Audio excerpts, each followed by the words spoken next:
The Subcommittee on Capital Markets will now come to order. Without objection, the Chair is authorized to declare recess of the committee at any time. And this hearing is entitled, A Roadmap for Growth, Reforms to Encourage Capital Formation and Investment Opportunities for All Americans.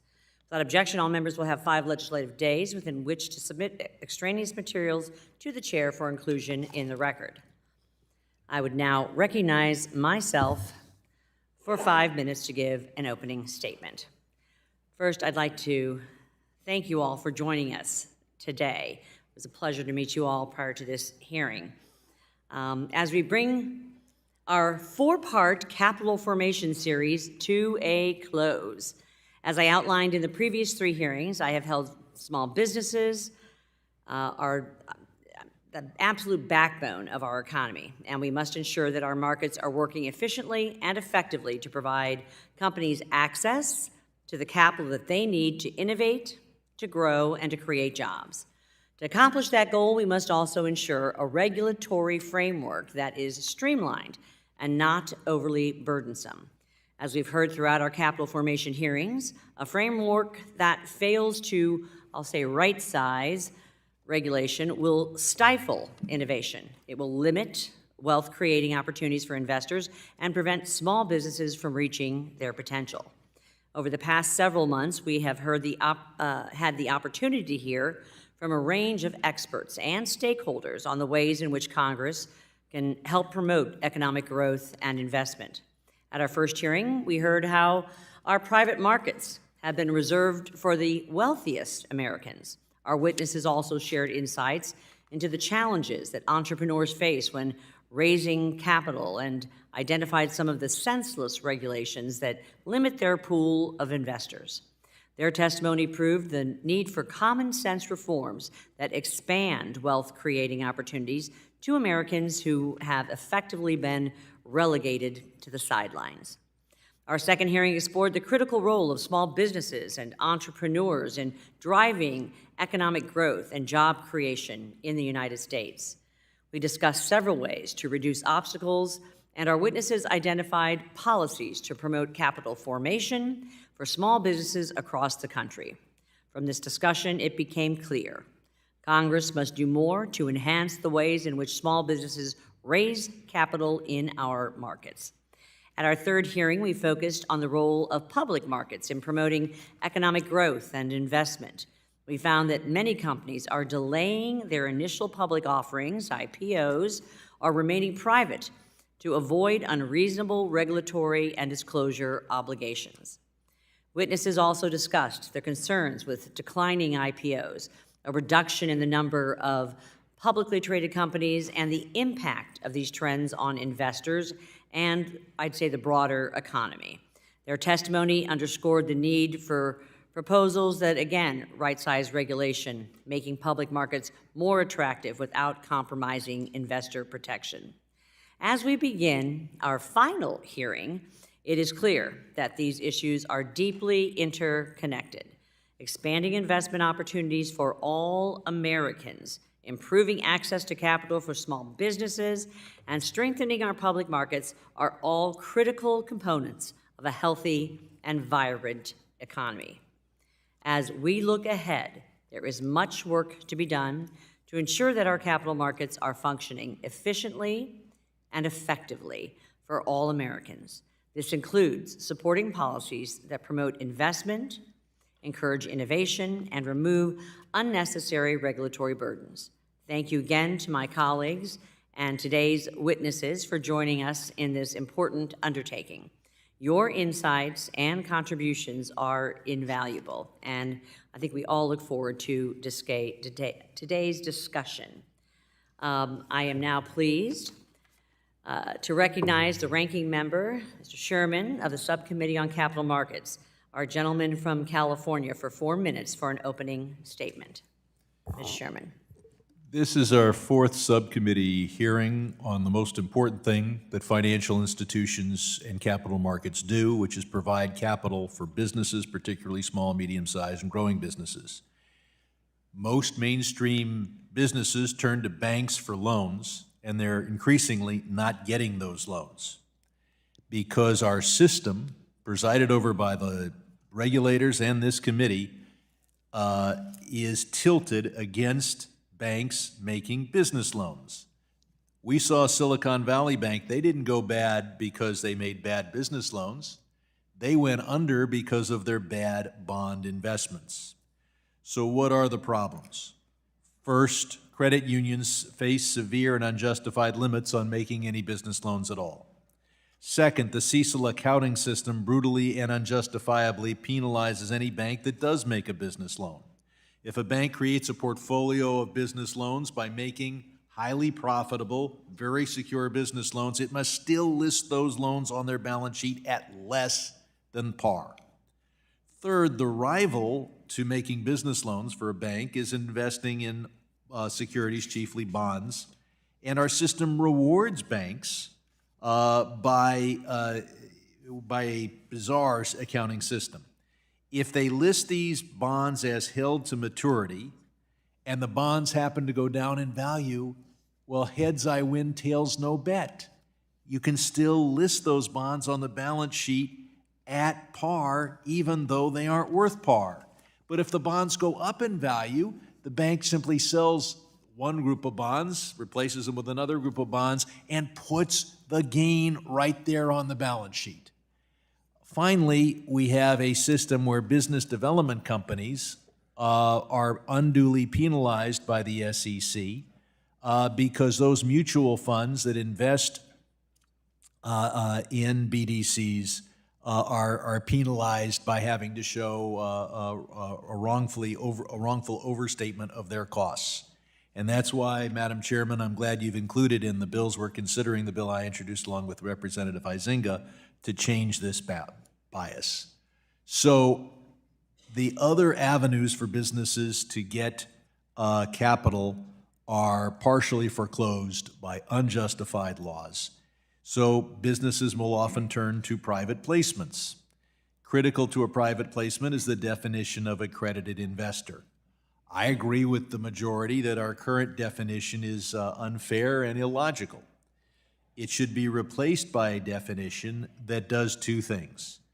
First, don't allow a private placement in which any individual accredited investor is putting more than 5 or perhaps 10% of their net worth in any one offering, or more than 50% of their net worth in all private offerings. Second, make sure that that accredited investor has expertise or has truly independent advisors that have the expertise to evaluate the investment. I agree with the majority that simply saying somebody has $1 million in net worth, therefore they're accredited, is unfair to those who don't have $1 million in net worth and ridiculously complimentary to assume that anybody with $1 million is sophisticated and knowledgeable. Finally, in defining the difference between a public and a private company, Congress set the limit at a very generous 2,000 shareholders. But the SEC, in counting shareholders, uses a funny math in which you can have thousands and thousands of shareholders and still be under the 2,000 limit. And we'll explore that during my question time. I yield back. Today, we welcome the testimony of Brandon Brooks. Mr. Brooks is a founding partner at Overlooked Ventures, a venture capital fund investing in historically overlooked founders. Additionally, he is the founder of Zinsu. I think I've got that right. Yes, Zinsu, a platform to increase efficiency in the entrepreneurial ecosystem. Prior to Zinsu and Overlooked Ventures, he started the first Black-owned crowdfunding platform in the U.S., Inventrify. Next, we have Rodney Sampson. Mr. Sampson serves as the Executive Chairman and CEO of Opportunity Hub, which he founded in 2013 in Atlanta, Georgia. Today, Opportunity Hub is a business and foundation with an ecosystem building venture fund. It is a leading technology startup and venture ecosystem building platform created to ensure that everyone has equitable access to the future of work. Next, we have Joel Trotter. Mr. Trotter is the co-chairman of Latham & Watkins National Office, a central resource for clients and Latham Lawyers facing complex issues arising under the U.S. securities laws. Mr. Trotter was a leading member of the IPO task force and served as a principal author of the IPO-related provisions of the Jobs Act in 2012. Next, we have Mr. Henry Ward. Mr. Ward is the co-founder and CEO of Carta, an organization that helps issuers, investors, and employees manage and value equity ownership from idea to IPO. Carta is trusted by more than 30,000 companies, over 5,000 investment funds, and 500,000 employees for cap table management, compensation management, liquidity venture capital solutions, and more. Carta's liquidity solutions have returned $13 billion to shareholders in secondary transactions. Last but not least, we have Melanie Center-Lubin. Commissioner Lubin was appointed in 1998 by the Maryland Attorney General as the Maryland Securities Commissioner for the Securities Division. In September of 2021, Ms. Lubin began her one-year term as the 104th President of the North American Securities Administrators Association, the oldest international organization devoted to investor protection and responsible capital formation. I want to thank each of you for taking the time to be here. Each of you will be recognized for 5 minutes to give an oral presentation of your testimony. Without objection, each of your written statements will be made part of the record. Mr. Brooks, you are now recognized for 5 minutes for your oral remarks. Thank you. Good afternoon, esteemed members of the House Financial Services Committee. I stand before you today as a representative of the voiceless and marginalized, the overlooked and the underestimated. I stand before you to speak on behalf of the forgotten founders who were never given a chance to showcase their potential, and the hardworking people who are being shut out of investment opportunities because they don't belong to the elite class of the wealthy. Today I bring a message of hope and a call to action. The time has come to break down the barriers that have held back our economy and empower the next wave of American innovation. The time has come to put the American dream back within reach of all those who seek it. It's time for IPO reform, support for overlooked founders, and safer investment opportunities for non-wealthy investors. And if you don't act now, the consequences will be dire. The American dream will become nothing but a distant memory, and the economic gap between the haves and the have-nots will grow wider than ever before. But together we can make a change.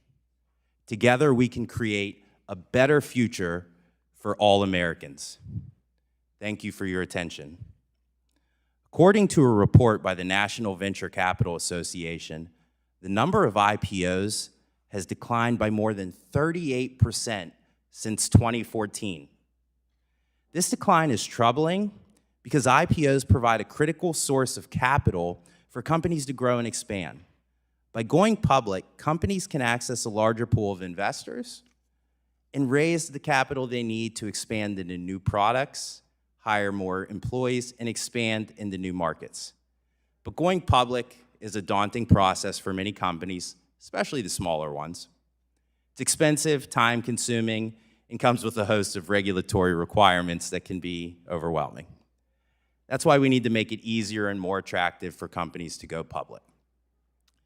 The reality is that many talented entrepreneurs don't have access to the resources and networks they need to start and grow successful companies.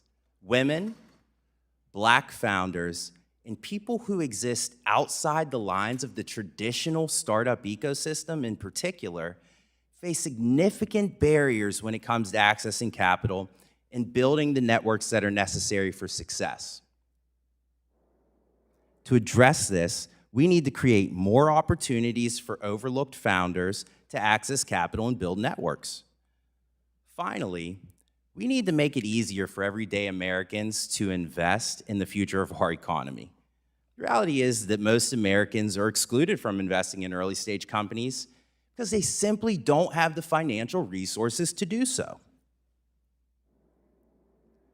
To address this, we need to create more opportunities for non-wealthy investors to invest in early-stage companies. In conclusion, we are at a crucial moment in our nation's history. The old rules no longer work, and the status quo is holding us back. But we have an opportunity to chart a new course, one that empowers overlooked founders, opens up investment opportunities to all, and drives economic growth for all Americans.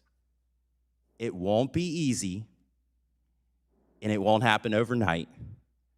But if we have the courage to act, we can create a future that is more just, more prosperous, and more equitable for all. Bless you, and thank you all.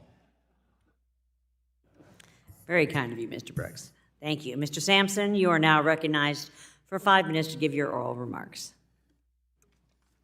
Good afternoon. Chair Wagner, Ranking Member Sherman, and members of this subcommittee, thank you for the opportunity to appear before you today. I'm humbled to have my wife, Shanteria Austin Sampson, and our children here with us as well. Today, I am here as a pioneer and stakeholder in our nation's Black technology startup and venture ecosystem, an ecosystem that I have been a part of building from the ground up as a founder, investor, and ecosystem builder for nearly 23 years. And in the last decade, as the co-founder, executive chairman, and CEO of Opportunity Hub, the nation's leading innovation, entrepreneurship, and investment ecosystem building organization created to ensure that everyone, everywhere, has equitable opportunities in the fourth industrial revolution and beyond as a path to creating new multi-generational wealth with no reliance on pre-existing multi-generational wealth. 23 years ago, I co-founded my first technology startup company in Atlanta, Georgia. This was my first introduction to the venture capital and angel investing ecosystem. And I learned very fast that access to early stage private capital in America was not equal. In our era, there were only 3 Black technology founders that had raised millions in venture capital for their startups. Omar Wasso at blackplanet.com, Clarence Wooten at imagecafe.com, and myself at Multicast Media Technologies and StreamingFaith.com. As a note of outcome, all 3 of our companies were successfully acquired. In 2021, Harlem Capital reported that less than 1,000 Black and Hispanic startups have ever raised over $1 million in angel and venture capital in American history. When juxtaposed to over 15 startup investments consummated in 2021 and again in 2022, according to PitchBook and the National Venture Capital Association, the amount of capital invested in socially and economically disadvantaged individuals that have experienced institutional, personal, and interpersonal racism, discrimination, and bias in the American startup ecosystem is dismal, negligible, and shameful. In my 2021 report, entitled Building Racial Equity in Tech Ecosystems to Spur Local Recovery, published by the Brookings Institution, where I serve as a non-resident senior fellow, I point out that approximately $26 billion annually should be going to the Black technology startup and venture ecosystem to build tech hubs in hundreds of American cities, to rapidly upskill millions for existing software, sales, cyber, new energy, and AI technology careers, incubate thousands of new high-growth ventures leveraging edge technologies, and back them with the early startup capital to hire, build, go-to-market, sell, and grow.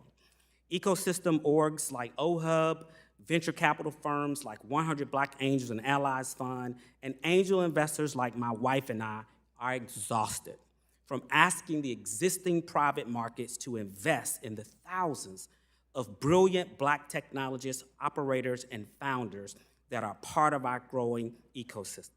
Outside of the performative pitch competitions and diversity announcements of 2020, no consistent private commitment exists to fund Black-founded early-stage startups, venture funds, tech hubs, incubators, accelerators, upskilling schools, and ecosystem-building organizations at scale.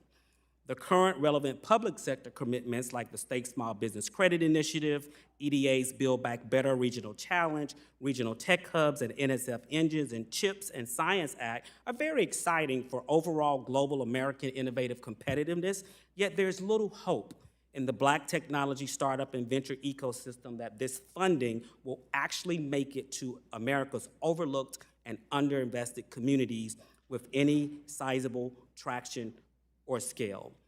The Black tech ecosystem has started to innovate from within. When possible, we invest in each other's companies and initiatives.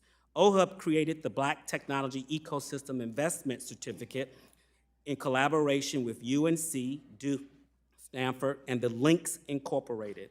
To date, nearly 50 Black affluent and accredited men and allies have been certified. Imagine this certificate in collaboration with FINRA as a path towards accreditation. In closing, I would like to thank you for your time.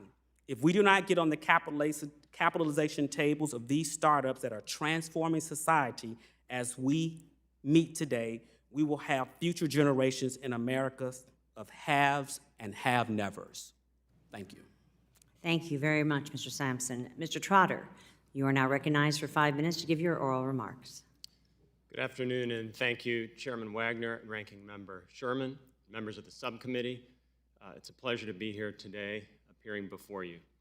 Based on my experience as part of the IPO task force leadership, I'm pleased to share my perspectives on reforms to encourage capital formation and investment opportunities. The Jobs Act of 2012 is a bipartisan success story and a model for innovative solutions you're now considering. By an overwhelming bipartisan majority, Congress enacted the IPO Task Force on-ramp proposal as Title I of the Jobs Act. And 11 years ago this month, President Obama signed it into law. Title I has been called the most successful title in the Jobs Act, and academic research has demonstrated that the on-ramp provisions significantly increased IPO volume overall. We should encourage more IPO activity. The research of the IPO task force showed that companies that go public experience more than 90% of their job growth after their IPO. Today, however, public companies face a higher compliance burden than ever before, and the SEC has formally acknowledged that when its rules increase the cost of being a public company, that discourages some companies from accessing the public markets. For this reason, the Jobs Act offers an important lesson, a series of lessons, for successful bipartisan legislation. I will highlight 4 of these lessons. First, find small changes that will have a big impact. The IPO on-ramp comprised multiple small changes that had an outsized impact. Together, these changes streamlined the IPO process and made it easier to transition to public company status. Second, use a balanced approach that scales the regulatory burden to a company's size and maturity. The IPO on-ramp concept allowed the regulatory burden to scale to the size of the company, a simple but powerful concept borrowed from SEC rules. In the debate over more versus less regulation, this is a compelling way forward. Rather than more versus less securities regulation, balanced regulation that scales over time. This approach encourages IPO activity while maintaining the existing and continuously increasing level of securities regulation for mature public companies. Third, remember that the innovations under consideration will not reduce the demanding and rigorous liability provisions of the federal securities laws. The Jobs Act changed none of the robust anti-fraud provisions of the federal securities laws. This is of paramount importance in understanding the limited nature of the changes. There's a long list of liability provisions and compliance obligations that apply to all public companies. They are extensive and rigorous, and they will remain undiminished by any of the proposals before you. Fourth, use self-executing statutory text that will become immediately effective and will not burden an already busy agency. The IPO on-ramp statutory text was self-executing rather than relying on SEC rulemaking. In this regard, the Jobs Act is a study in contrasts. As I sat in the Rose Garden on April the 5th, 2012, I watched the IPO on-ramp provisions become effective at the moment President Obama signed them into law. In contrast, other provisions of the Jobs Act required SEC rulemaking by specified deadlines, none of which were met. The Dodd-Frank Act of 2010 presents a similar dichotomy. The self-executing provisions were immediately effective, whereas the Dodd-Frank mandate for an executive compensation clawback rule will have taken 13 years to implement when the final rules become effective later this year. You have the ability, the opportunity, to build on the success of Title I of the Jobs Act and the lessons it offers us today. Given the direct connection between capital formation and job creation, that opportunity is compelling. I welcome your questions. Thank you very much, Mr. Trotter. Now, Mr. Ward, you are recognized for 5 minutes to give your oral remarks. Chair Wagner, Ranking Member Sherman, and members of the subcommittee, thank you for the opportunity to be here. My name is Henry Ward, and I'm the CEO and co-founder of Carta, a financial technology company that sits at the center of the innovation economy. I'm proud to be here today as an advocate for the venture ecosystem, for the entrepreneurs who have an idea, for the startups they create, for the investors who support them, and for the employees who build for them. Startups are America's innovation engine, and it is this venture ecosystem that allowed us to build Carta. We started Carta with the vision of connecting startups with their investors and employees by lowering barriers for companies to issue and manage equity. We launched our product in January of 2014 with 7 employees. Our first customer paid us $120. As an entrepreneur, you never forget the first time someone paid you for something you built. Today, we're 2,000 employees across 9 offices with $300 million in revenue. We continue to grow by supporting the founders that start companies and the investors that back them. I understand the words venture capital may not elicit the most positive response today, but I'm here to remind us why entrepreneurs and the ecosystem that support them are vital to America's growth story and leadership in the world. And allow me to explain why. First, the venture ecosystem drives innovation and growth. Most of our innovative companies have been backed by venture. Apple was venture-backed, Uber was venture-backed, Amazon was venture-backed, Moderna was venture-backed. We take for granted what venture does for America's innovation and how it has transformed our lives.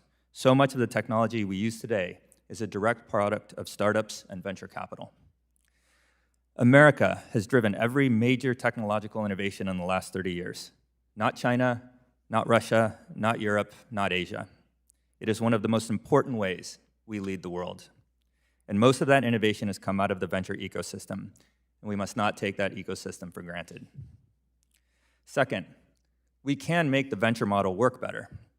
Innovation requires time to build, experiment, and scale. Uncertainty and volatility is inherent in building something new. The private markets provide patient capital with a tolerance for risk that allows entrepreneurs to transform concepts into companies. This is the innovation engine of America, and it should not be limited to coastal regions. It should be accessible to more. Much of the criticism of venture, the concentration, lack of diversity, exclusivity, are largely reflective of the private market regulatory framework. Let me give you 2 examples of why. First, the primary avenue to raise capital requires entrepreneurs to have a, quote, pre-existing relationship with an investor. This rewards those who are in the club and excludes those who are not. It creates a slanted system where it isn't what you know, but who you know. Second, the accredited investor definition limits investing to the wealthy. This rule, coupled with the pre-existing relationship rule, makes things worse. It limits access to not just people you know, but only the rich people you know. If we want to democratize access to America's growth engine, we should take a hard look at this framework. Third and last, A thriving venture ecosystem is the future of public markets. A growing criticism is that private companies take too long to go public and that regulations should push companies public earlier. This is not a good idea for the company, the employees, the investors, or the public markets. Every entrepreneur dreams of building a company that goes public. When companies wait to go public, it is not because they don't want to. They wait because they are not ready to. Public markets have changed. Companies that went public 20 years ago could not go public today.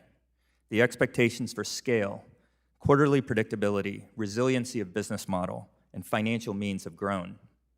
For companies that have achieved this level of maturity, the public markets are a wonderful place. But for companies that have not, the public markets are unforgiving. We saw this recently with the SPAC craze, where many private companies were taken public prematurely. Those companies, employees, and investors were severely punished, and they are now picking up the pieces. The answer to creating more public companies is not to make private markets more hostile, but to make private markets work better. Doing so makes it easier to start companies, nurture their growth, and create the pipeline of tomorrow's great public companies. And that is why I'm here today, to advocate for your involvement in creating a better framework for private markets and America's innovation economy. Thank you, and I look forward to your questions. Thank you, Mr. Ward. Commissioner Lubin, you are now recognized for 5 minutes to give your oral remarks. Good afternoon, Chairwoman Wagner, Ranking Member Sherman, and distinguished members of this subcommittee. I am Melanie Lubin. I'm a 36-year veteran of the Division of Securities within Maryland's Office of the Attorney General and of NASA, the North American Securities Administrators Association. Last year, I served as NASA's president. Since 2015, I have also served as NASA's non-voting representative to the Financial Stability Oversight Council. State securities regulators play several vital roles in responsible capital formation. For example, many of our regulators support the business community by working with local organizations to conduct seminars for small businesses, by responding regularly to capital raising inquiries, and by maintaining websites devoted to capital formation resources. We also protect and educate investors working to build secure financial futures. At the end of the day, our work helps to ensure the integrity and efficiency of the capital markets that power our economy. Today, we are examining legislation that is intended to help entrepreneurs and small businesses to increase opportunities for investors and to strengthen public markets. NASA supports these laudable goals. Unfortunately, we respectfully submit that many of the proposals under discussion today are counterproductive to our collective efforts to achieve these goals. In particular, we urge Congress to reject proposals that would take away certain long-standing state authorities to promote responsible capital formation, including the Small Entrepreneurs Empowerment and Development Act, or SEED Act, the Improving Crowdfunding Opportunities Act, the Restoring the Secondary Trading Market Act, and the Unlocking Capital for Small Businesses Act. If these preemption bills were to become law, state governments likely would reduce funding for the great work that state securities regulators are doing to empower entrepreneurs to understand their capital raising options and avoid compliance mistakes. Meanwhile, Congress would not increase resources for the federal government to fill the regulatory and boots-on-the-ground gaps created by preemption. At the same time, we believe there are proposals under discussion today that should be pursued. By way of example, NASA endorses the Promoting Opportunities for Non-Traditional Capital Formation Act, which lawmakers noticed for today's hearing. This legislation would expand the functions of the Office of the Advocate for Small Business Capital Formation at the SEC and require meetings with state securities regulators at least annually. In addition, we endorse the legislation under discussion that would direct the SEC to revise their definition of accredited investor to exclude retirement accounts from the net worth calculation used to determine eligibility. At NASA, we firmly believe that we all need to heed the lessons learned from the past Jobs Acts. Importantly, it would be a net negative for everyone to continue down a deregulatory path in which we further expand the private securities markets at the expense of the public markets. These private markets are rife with scams and frauds because of their lack of transparency. These frauds, or rather their consequences, typically affect not only the harmed investors, but also the hardworking Americans who hear about events like the FTX collapse and begin to question the wisdom of participating in our markets. As we heed these lessons learned, we need to refine the securities regulatory framework so that it better balances the needs of entrepreneurs and retail investors. I expect that we all agree that entrepreneurs are not automatically entitled to the hard-earned money of Americans. I expect that we also agree that retail investors are entitled to disclosure. In turn, we should all work together to refresh the regulatory framework in ways that better reflect these principles. In closing, I want to emphasize that we understand and share the same goals as the members of Congress who support robust public markets. State securities regulators want to continue helping entrepreneurs and small businesses. We also want to increase opportunities for investors and strengthen public markets. I look forward to answering your questions today. Thank you very much. Thank you, Commissioner Lubin. We'll now turn to member questions, and the chair recognizes herself for 5 minutes for questioning. Mr. Trotter, last year, the U.S. IPO market reached one of its lowest points on record. In fact, the U.S. has recently recorded several of its worst years on record for IPOs, as the cost to go public has more than doubled since the 1990s. In addition, regulatory burdens on public companies, along with the ongoing compliance costs for publicly traded companies, are likely to continue to rise, especially if the SEC continues to finalize burdensome rules such as the climate rule. Mr. Trotter, as a leading member of the IPO task force and principal author of the IPO-related provisions of the Jobs Act, please explain how the policies in our capital formation package will help make our public markets more attractive. Well, they will build on the success of the Jobs Act. They have all of the 4 ingredients that I outlined in my opening remarks. And it's critical to help for purposes of fostering IPO activity and making it easier to go public and encouraging job creation, to streamline the IPO process and to continue to build on the success of past legislative reform. So we've seen it helps a lot. You can put together a collection of small changes that have a big impact in combination, and you can approach the streamlining process using scaled disclosure, a balanced approach that cuts through the debate of more versus less. And you can do all that and make a meaningful impact in fostering IPO activity. So we need more of that. We've had a decade of 11 years of successful experience.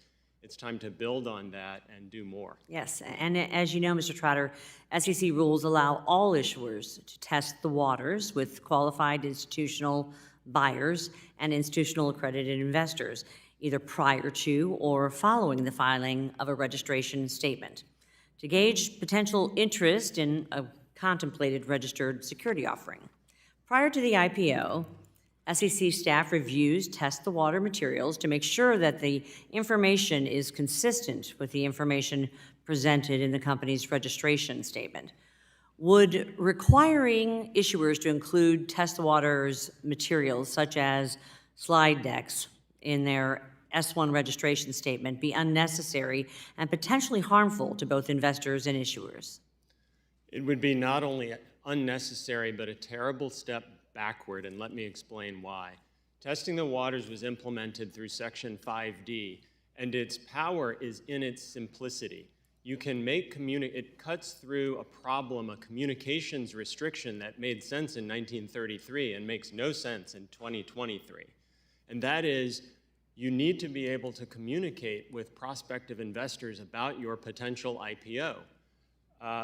And the investor protection that is included in 5D, which implemented testing the waters, is based on the audience. So communicate away as long as you're speaking with institutional accredited investors and qualified institutional buyers. And 163B recognized the success of that and expanded it to all issuers.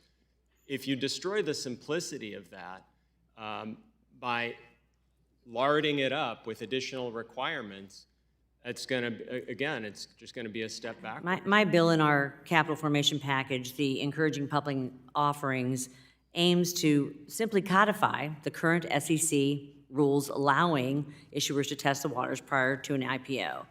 And Mr. Trotter, would requiring these testing the waters materials to be filed as part of a company's registration statement represent a significant step backward, even if done in conjunction with codifying the current rules? Yes or no? Yes. Thank you. Mr. Ward, millions of investors rely on closed-end funds as an important source of retirement savings and for investment opportunities.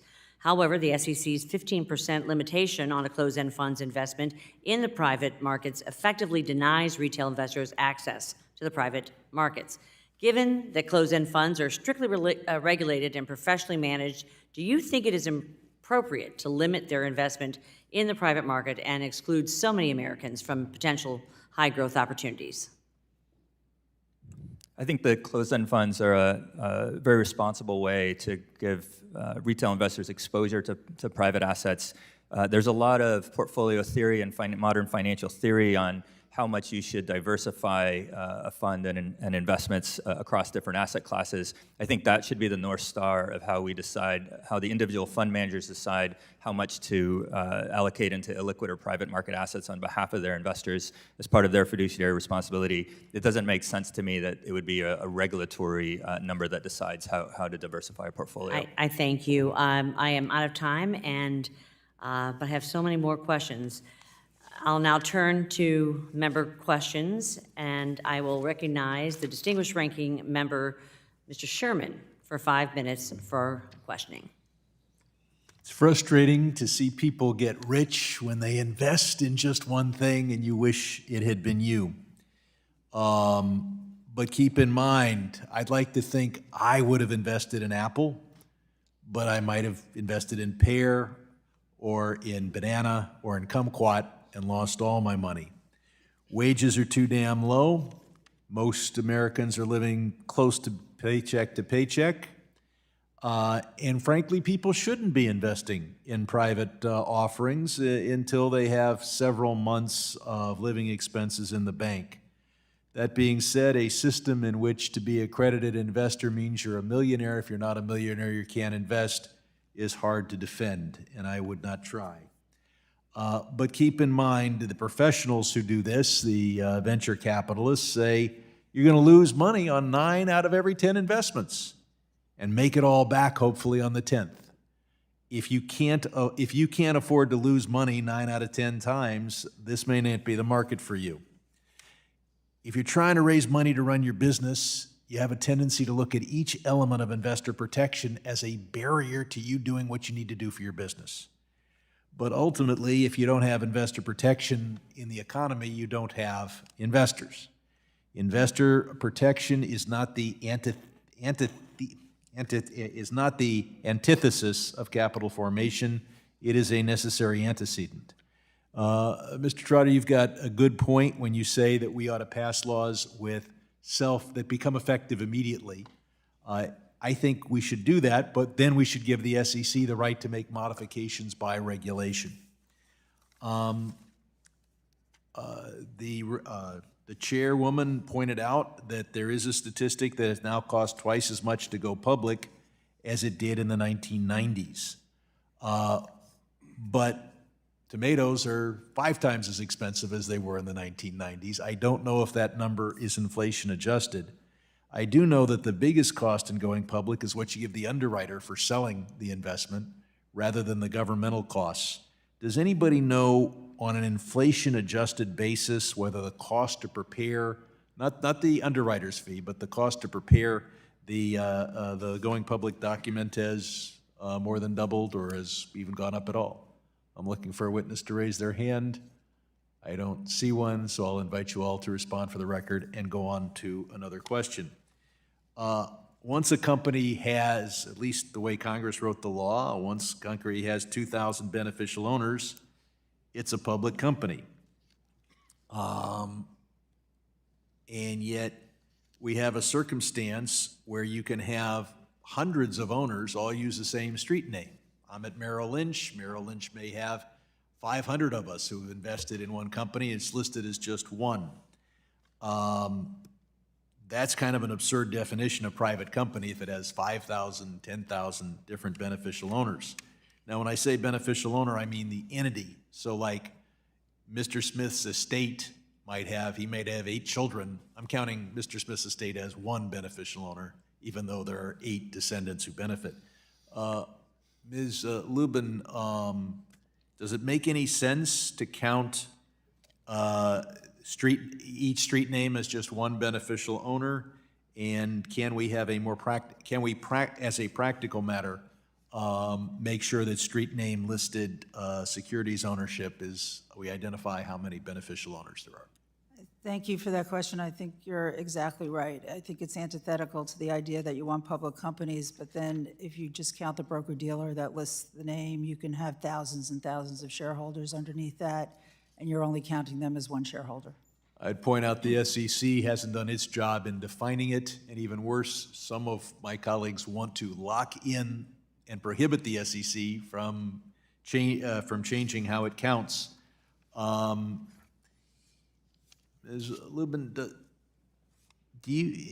does it make any sense to say you're an accredited investor just because you have $1 million net worth, and that if you don't have $1 million net worth, you're not accredited?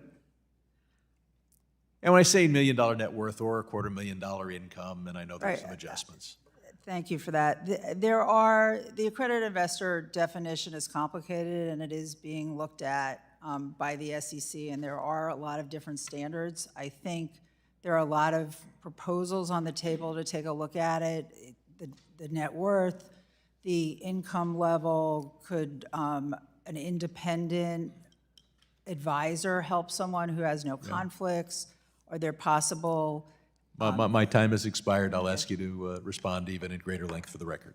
Okay, thank you. We'd be happy to do that.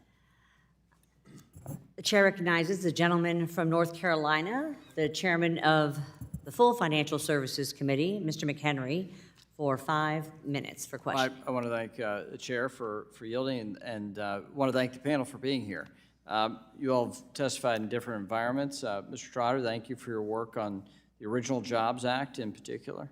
And thank you all for your help in reviewing the legislation that's been put forward before this committee, some bipartisan, most bipartisan, and some that don't have full bipartisan support, but grateful for that. I want to continue the theme that the ranking member had with you, Mr. Sampson, about accredited investors. Right now, we have income thresholds of net worth of over $1 million and very high income threshold for folks to be considered an accredited investor. And so my question for you is, do you think that that unfairly represents or fairly represents people's capacity to invest? And what are the economic impacts of that accredited investor standard and the limitations thereof? Thank you for the question. Just because someone has the ability to, generate $1 million, perhaps as an entertainer, as a professional football player, or even a professional, does not mean they have the sophistication to look at this asset class.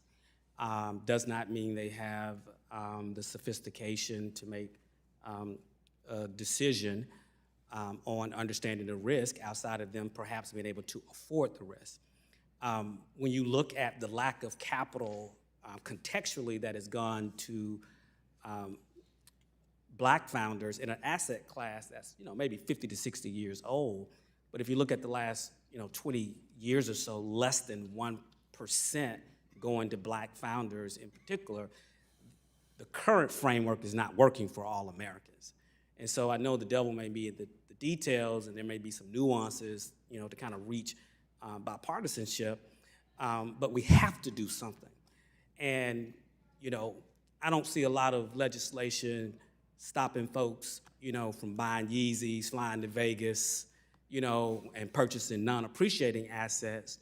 Yet if, I want to invest in my fraternity brother, my soror, my classmate that I know, and I have some knowledge on the particular industry that this particular offering, may inure to.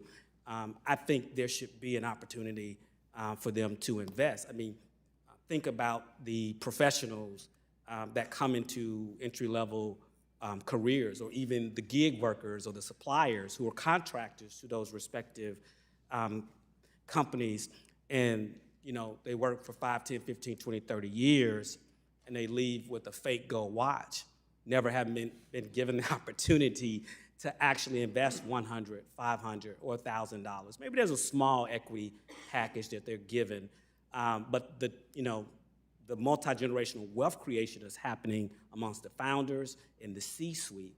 And so if you really talk about democratizing access to wealth creation in the fourth industrial revolution, amending the definition to include people who may have been certified by some type of FINRA test or some type of institutional test is incredibly important, or have domain expertise in a respective supply chain, industry, and or problem.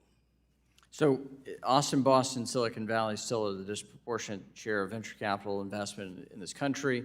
We have diverse founders that are being left behind, not because of any other reason than the statistics that are evident that we know this to be true. And this cannot simply be true that if you're born in the right zip code in America, you have better ideas than if you're born in the wrong zip code. That doesn't make a bit of sense. So everything we can do to make sure that we link capital with the best ideas in our economy is going to be a useful thing. We can protect consumers, absolutely, and we should. We should protect investors, but we should also give them the economic opportunity for the upside benefit as well. So, Mr. Sampson, thank you for speaking to that. Madam Chair, I yield back. Thank you. The gentleman from California, Mr. Vargas, is now recognized for 5 minutes. Thank you very much, Madam Chair and Ranking Member. Again, I appreciate the opportunity. Now, this is a little odd for me because normally the way it works is when the Democrats are in charge, we've got the first 4 that testify basically saying what we believe, and then you got the Republican at the end basically saying what they believe. But since the Republicans are in charge now, normally you would have the first 4, basically stating the facts as the Republicans would believe, and then we'd have the Democrat at the end basically saying what we believe. However, I found very little to disagree with what was said with most of what everybody said. I mean, there were some discrepancies, and I do want to probe them a little bit, and I would state at the outset that I do believe in disclosures, and I especially believe that ESG disclosures are material.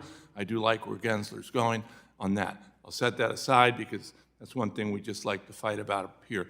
But Mr. Trotter, you said something that was very interesting. You said that you have these basic 4 facts or 4 issues that are important. Number 2, you said balanced approach to scale regulatory burden to the size of the company. I think that's what you said. I don't want to put words in your mouth. That's correct. I did say that. Okay. And I think that what Commissioner Lubin, I think what you said is, well, this is kind of taking us down the deregulatory path where we shouldn't go. I did say that. But there seems to be some logic in what Mr. Trotter said. It would seem to me that as the company is small, you wouldn't have to necessarily load it up with all of the burdens that you'd want to load up on a larger company. For example, we do that with the banks. Obviously, if a bank is significant and it's going to have systemic issues, we want to do stress tests that are very important to make sure that we don't have massive failures. But if it's a community bank, we don't require all of that. We allow them to exist, but we don't require all those regulations. I mean, there seems to be some logic to that. What do you think? I think the issue here, and there are a lot of issues that we're trying to tackle, and a lot of these issues become conflated. So we've got very small businesses on the one hand that we're trying to take care of, the mom and pops, the pizza shops, the beauty salons, and things like that. And those are very small businesses that are taken care of very adequately under provisions that we all have in our statutes, and there are Right. some bills here that we don't like that are going to give them a Right, but totally- let's move Right. forward. It's the But- ones but that are ready to go up for the IPO. Right, the bigger businesses, there are some really big businesses right now, really large companies that are sitting in this space where they don't have to go public because they're so comfortable in the private market where they really ought to be public companies. And they're the companies that everybody's lamenting, we don't have enough IPOs, we don't have big companies, and there isn't disclosure in the market. There isn't the information, Right. there aren't rules So- about the so I think you're auditors, there taking aren't rules a about little- third-party I'm going to interrupt you just for a second because I think you're taking it in a different direction that I was asking. I'm talking about companies that want to go to the IPO and want to be in the public side. That's what I'm asking about. Obviously, there's large, private companies that I think would benefit from going to IPO, but they don't because they're comfortable because they have, the backing that they need. Mr. Trotter, why don't you comment on this? I mean, it seems to me that, it would make some sense for the smaller companies that want to go into this IPO.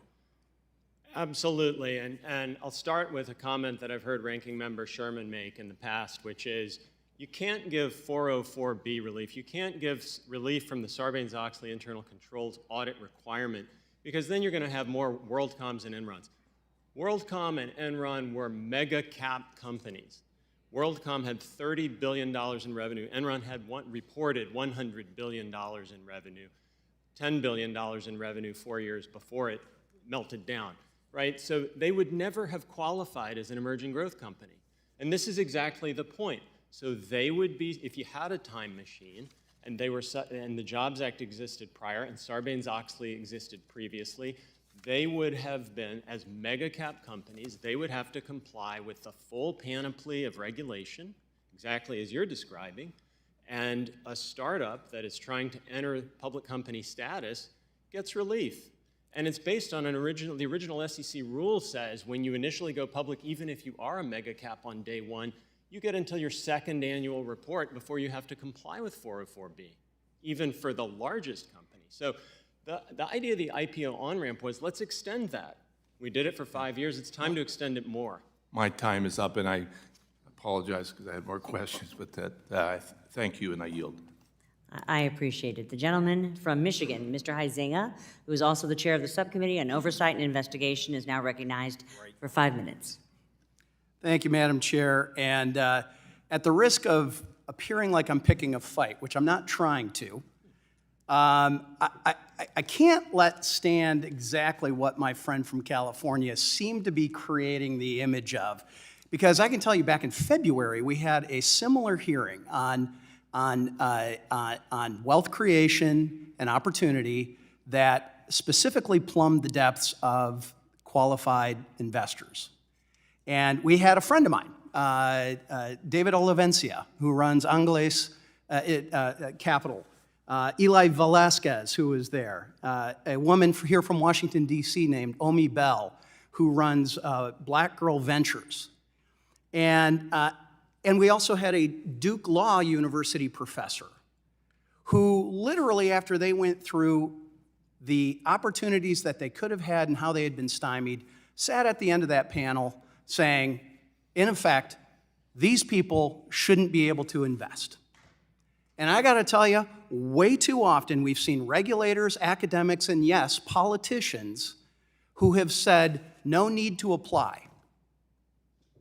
No need to apply because you're not wealthy enough, and we don't think you're sophisticated enough. And Mr. Sampson, I know you've been here, Mr. Trott, Mr. Ward, Mr. Brooks, I'm gonna ask you in the same good-natured way that I asked my friend David Olivencia this question. I hope you take it this way. Are you a sucker? Are you a dupe? Because I can tell you, based on your Twitter account, you're not. I looked you up. I retweeted you, by the way, because I know you're very excited about this. And hopefully my 30,000 followers will be able to commingle with your 30,000 followers and vice versa. But I can tell you, it's frustrating to me. It is frustrating to me when we have people saying, you know what? Nah, we're just not sure. We don't think you can really handle this. And, Mr. Ward, I know in your testimony, you said, I quote, investors often turn to their local communities for support to get their ideas off the ground. And that's interesting because in subcommittee hearing, that February hearing that we had, I noted of the 50-plus proposals from the Securities and Exchange Commission chair on his regulatory agenda, zero of his proposals focused on supporting capital formation. None of them, let alone updating the definition of accredited investors. And we were just having a chat up here, and there's rumors out there that they may even go the opposite direction. So I actually introduced the Accredited Investor Definition Review Act, which among other things would require the SEC to review the list of certifications, designations, credentials for individuals to qualify as an accredited investor. And Mr. Ward, real quickly, what is your definition of a sophisticated investor? I look at a sophisticated investor as someone who has unique expertise or knowledge in the area they're investing in. Okay. Mr. Sampson, do you believe that the SEC has overstepped their authority by basically telling investors what and where they can invest? I don't know if I would go as far as to say they've overstepped it. I think, there's definitely... Have they been have they fostered that?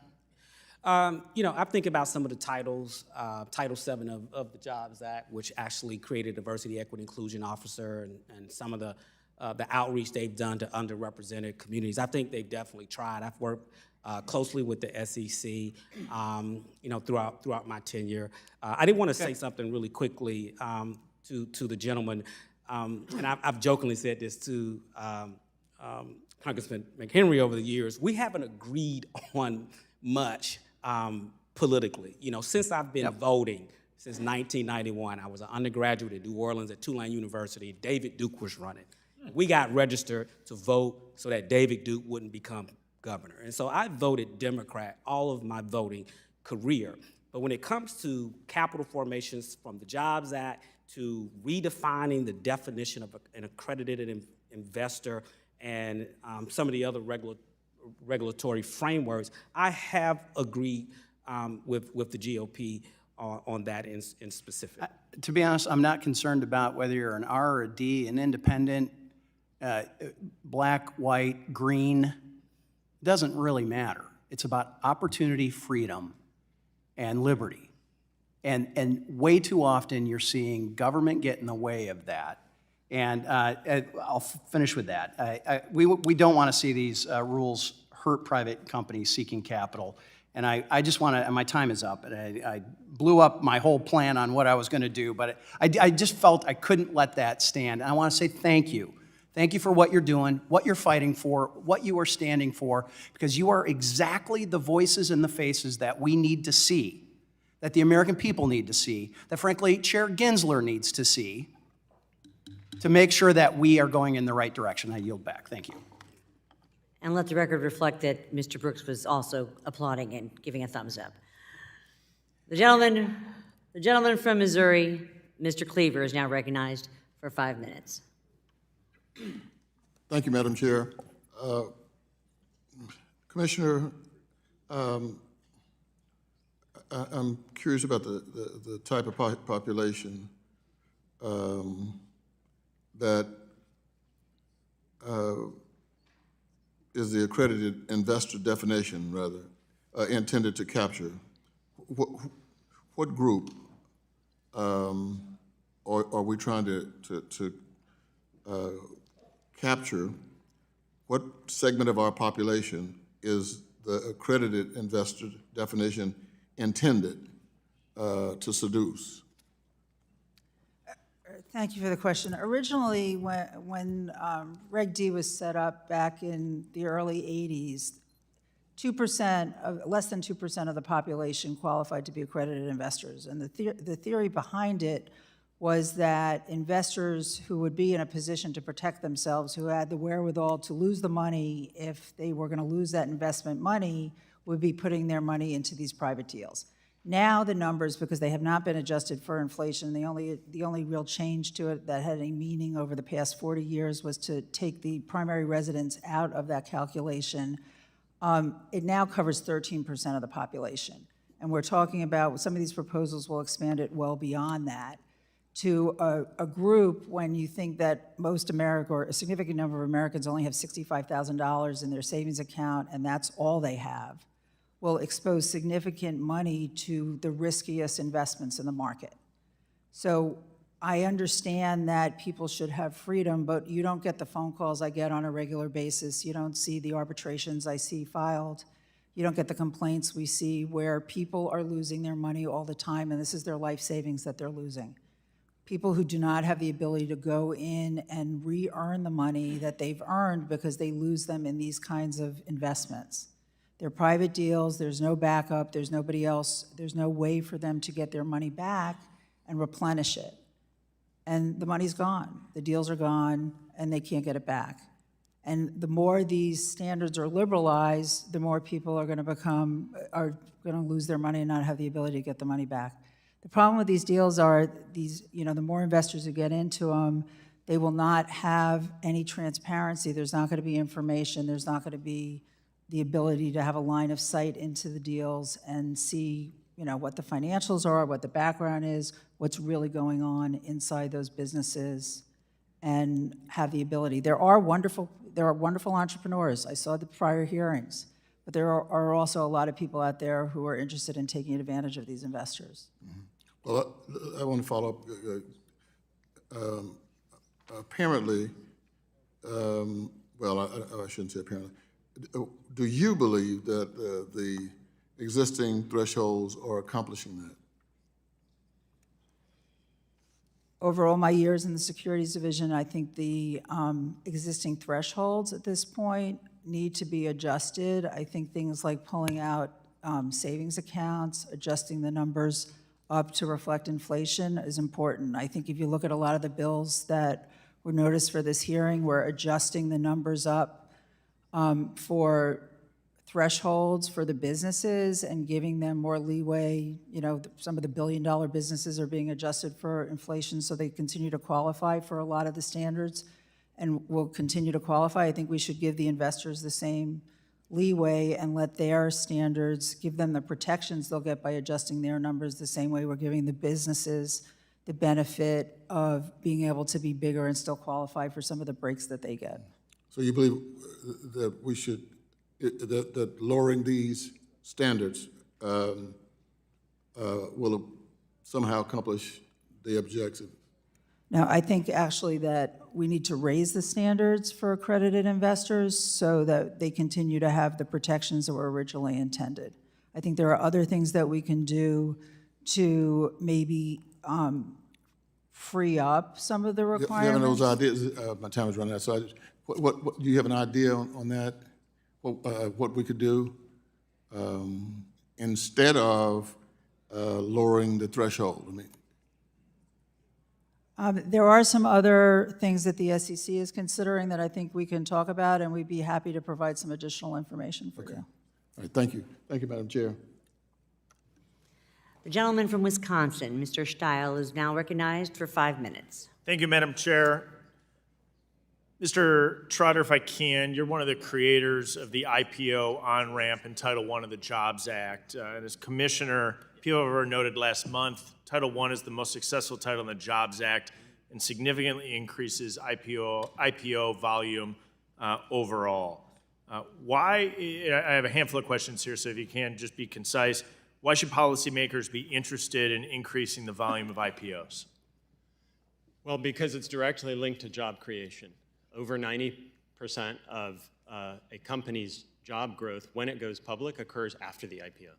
Job creation in the United States of America. Title I created the emerging growth company construct, giving new and growing companies balanced regulation that scales over time. How should we quantify the cost savings that come with scaled EGC disclosures? They're readily apparent to anybody who lives in the IPO ecosystem. So I hear a lot of criticism from academia. I hear criticism from lawyers who have never done an IPO. But for any IPO practitioner, it's readily apparent. It makes a big difference. So you don't have to present a third year of financial statements. You can go public with 2. That's a meaningful cost savings. You're not subject to SOX 404B. huge cost savings, at least $1 million a year. So significant cost savings. You reference that people do have criticisms of this, claiming that it'll put investors at risk, all sorts of claims that we see out there. How do you respond to those criticisms? Well, that is my point number 3 from my opening remarks. Every public company, including every EGC, including any company after all of the things that are being proposed right now, is subject to immense liability and compliance obligations. None of that changes. So that's why the doom and gloom is wrong, because all of the liability remains intact. I agree. I think there's a lot of regulatory things that are still intact. EGC is a great on-ramp for companies to create jobs here in the United States of America. Would you agree that existing qualification thresholds for EGC status should be revisited, yes or no? Absolutely, yes. So I have a bill that addresses this. It would raise the EGC threshold so more companies can continue to benefit from the IPO on-ramp that you helped build. How would this overall impact startups in the United States if we revisited that threshold? Your bill would be a game changer. I highly recommend it. Thank you. Let me shift gears with you. I'm going to stay with you, though, if I can, Mr. Trotter. I have another bill, WIXI, well-known seasoned issuer status. Can you explain really quick the WIXI status, and in particular, the proposal to lower the public float threshold from $700 million to $75 million? The minimum companies would qualify for use of short-form registration. Would you support lowering the threshold from 700 to 75? Yes, I do. And why do you believe we should lower it to 75? Or maybe you have a different number, mine's 75. What would you do? No, I applaud your number. That's actually in the 70s. The SEC said that's the number, that's the amount of float that gives you analyst following. And that was the basis of the well-known seasoned issuer definition. When the SEC proposed it in 2004, they actually proposed $300 million as a possibility back then, but when it was still an experiment. We've got 20 years almost of experience. It works. It's time. And so then the follow-up question would be, some people would say, oh no, but it might not be safe. It might not be this. It might not be that. As you look at WIXI over the time that it's been available, is the construct, is it shown to be safe and effective over the last 2 decades of introduction? Absolutely. It's a resounding success. All companies are required under Sarbanes-Oxley to be reviewed by the SEC at least on a 3-year basis. So all of the companies are having their filings reviewed. And so is it safe to say that your view is we could go back, review and analyze these constructs in an ability to allow more companies to become public companies here in the United States? We have a sufficient and substantive regulatory framework to provide protection for investors. And if we take advantage of that opportunity, we're actually helping create jobs here in the United States of America. Yes, 100%. Well said. Thank you very much. I appreciate you being here. I appreciate all of our witnesses. Thank you, Madam Chair. I yield back. Gentleman from North Carolina, Mr. Nickel, is now recognized for 5 minutes. Thank you so much, Chair Wagner. I'm very glad you're holding today's hearing on capital formation, as I share your goal of improving our markets and increasing access to capital for small businesses. One of my main priorities in Congress is ensuring equity and access to capital. According to a recent study, 6 in 10 Black entrepreneurs faced challenges in obtaining capital. When women and minorities can access capital for their small businesses, our entire economy benefits from it. Commissioner Lubin, what should Congress do to improve access, minority access to capital through our public markets? Thank you for the question. I think there are a lot of things going on. I think I've listened to the prior hearings, and I think one of the things that I've heard a lot of VCs say and a lot of entrepreneurs say is that one of the things that happens is that the VCs and the entrepreneurs aren't seeing each other. I've heard a lot of discussions about what goes on the coast. You have to be in the right cities. And I think one of the things that we all could do together is do a better job of introducing people and getting them together. And one of the things that we were asked is what could we do as securities regulators, and I think expanding some of the projects we have of getting people to meet and to network and going into some of the programs and trying to set things up like having clinics where we have pro bono attorneys meeting up with entrepreneurs and getting some venture capitalists involved in it and having people meet each other, because what I've been told and what we've seen is that good businesses get funded and people just need to meet each other.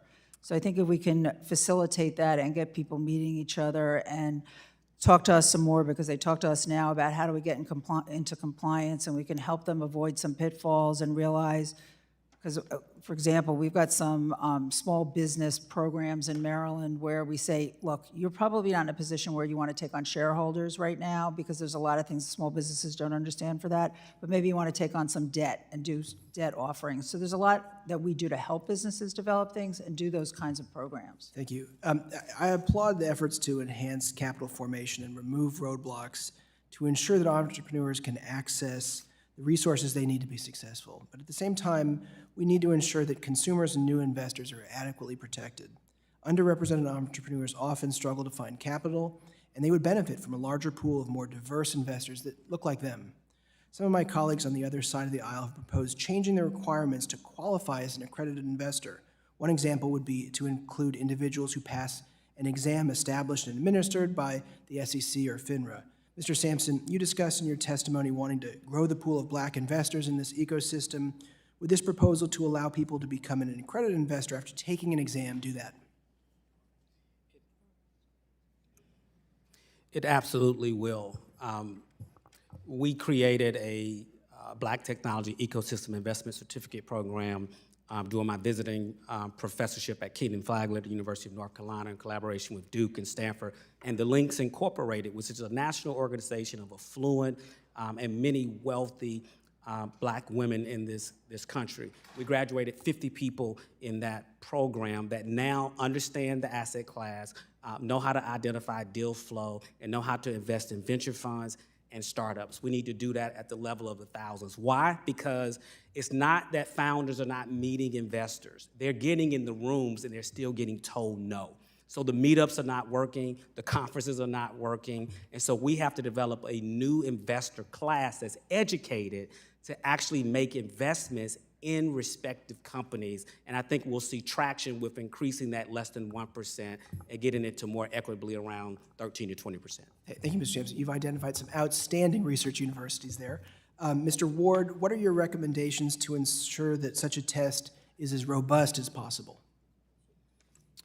If you're to do a knowledge-based testing into accreditation, I think the fastest path is through FINRA, where they already have a series of exams to test financial literacy. I think that's the first step. I think if you want to extend that, there's accreditation into different sectors. For example, a doctor might not pass the financial test, but may pass a sector-specific test. But I think the fastest path would be through FINRA registration exams that already exist. Thank you so much for all the witnesses for joining us. Madam Chair, I yield back. The gentleman from New York, Mr. Garbarino, is now recognized for 5 minutes. Thank you, Chairwoman, and thank you for holding this hearing. We got some great witnesses today. I want to touch on something I know the Chairwoman and Chair McHenry both spoke about. I got this text from a buddy of mine a couple weeks ago, and it says, are you guys doing anything about that BS accredited investor rule? I'm shut out of investing in my 5,000 employee major company with a 1-to-1 investment match because I'm not worth enough money under the rule. I'm allowed to invest in highly risky penny stocks and Bitcoin, but not my own company. Such a dumb rule. Mr. Brooks, the current definition of accredited investor limits private markets investments to those deemed sophisticated. However, using a wealth as the sole indicator of sophistication excludes a significant amount of potential investors who may possess other forms of knowledge, experience, expertise. Can you discuss your thoughts on expanding the definition to include other criteria? Yeah, it's asinine. I mean, it's simply asinine that we're allowing this. And one of the most open secrets in Silicon Valley is these people just get money from their friends. So one of the 4th or 5th investors in Uber got a $25,000 friendly check to invest in Uber and ended up making tens of millions off of that, and is now one of the most well-known angel investors in the world, who's written the handbook on angel investing. But I couldn't, get a loan from that. I didn't have friends and family that could give me that. So it's an asinine rule. If we want to expand access, I mean, anybody, I guess if I were to step back for a second, when I started my company, I was living out of a Jeep Patriot that didn't have roll-up windows and didn't have locks in the car. And that was 7 years ago. I'm sitting here today because I don't want entrepreneurs and founders to go through that same thing that I had to go through. That struggle, the sacrifices that I've had to make to sit here today is asinine. If those accredited investor rules weren't in place, maybe I could have asked some, if I even knew what venture capital was, gotten some better things. What the SEC wants to do, it's an overstep of their power. Who am I to speak on that as Brandon Brooks with no college degree and I'm not as fancy as everybody else here on this panel, but you know what? I've put in the work. And so I think I have a right to speak on this. What the SEC is doing, and others who want to heighten the accredited investor regulations, it's asinine, it's ASA 10, it's ASA 11. I appreciate that, and if you actually have specific thoughts of what we should do, if you could respond in writing, I'd love it. But I want to, because there's a lot, but I do want to get to Mr. Ward, because I have a question about facilitating venture funding across the country. Mr. Ward, first-time fund managers and regional emerging managers drive capital beyond the traditional hubs. Can you explain why these entities are a crucial part of venture funding and what role they play in the startup ecosystem compared to larger funds located in the established venture hubs? In this country, we're very good at producing accountants, lawyers, doctors. We're not so good at producing entrepreneurs. The best way we know how to do that is to activate these emerging managers, these angel networks that go out around the country and find entrepreneurial talent, cultivate that talent, and help them grow both through advice and through funding their companies. And so if we want to create more entrepreneurs in this country, it starts with creating more emerging managers and more angels that can go find these entrepreneurs and develop them. What is Washington's role then in doing that, facilitating the increased capital access? Anything Washington can do to lower the barriers of entry for these angel networks and emerging managers so that they can start aggregating capital to support these entrepreneurs, I would applaud. As we bring more and more angels into the heartland of America, you'll start to see these ecosystems pop up. We know that almost all startups start with an early seed funding from angels, not institutional capital. And so without those strong angel networks in regions, we can never graduate those companies into institutional capital and eventually public markets. Appreciate that. And investment into other VC funds are currently classified as non-qualifying investments for the purposes of exemption from registration under the Advisors Act. If we were to include fund of funds investments as qualifying investments, would this help unlock capital that is otherwise competing for late-stage allocations? It would dramatically increase capital into these sectors, in part because there would be more capital going to them. But these institutional investors use these investments in emerging managers to create the deal flow that goes into their larger investments. And that's how they find these early-stage entrepreneurs. Thank you very much. I am out of time, so I'll yield back. Thank you, Chairman. Gentleman from Illinois, Mr. Caston, is now recognized for 5 minutes. Thanks so much to our chair. So I want to start just, I think I think you're probably seeing it up here. There's a bipartisan agreement that private markets are bigger than public markets right now, and that there is a concern about some risk of arbitrage and the opportunities that affords. I think where there might be a difference of opinion is whether that's necessarily a bad thing and what the causes are. I wouldn't argue as someone who ran private equity-backed companies. I didn't run private equity-backed companies because it was a compliance issue. There was just a lot of money, and over the 40 years ago, if you were managing the Harvard Endowment, you were in T-bills, right? And all of a sudden, there was this huge surge of institutional money that created opportunities to grow. And I think it would be disingenuous to say that somehow it's a surfeit of investor protection rules that made private equity markets grow. At the same time, the distinction between those matters, because in one case, investor protection is done through disclosures, in the other case, investor protection is done through these accreditation rules, and you can't lower one without increasing the need for the other, and we have to find some balance there. I guess my first question, and Mr. Ward, you and I talked before and appreciate your time. I just want to make sure that I had some of the facts right. Did I get right that you said that the private equity markets are about 6 times as big as venture capital markets in the U.S.? That's what we think, yes. Okay, so when we're talking about private markets, we are really talking about private equity right now. Mr. Trotter, I've never seen the analysis, but if you look at the ultimate owners of capital in private markets, not the private equity funds, pension funds, endowments, sovereign wealth funds, individuals, do you have any sense of what portion of that money is institutional and what portion is individual? I cannot say that I do have any sense of that.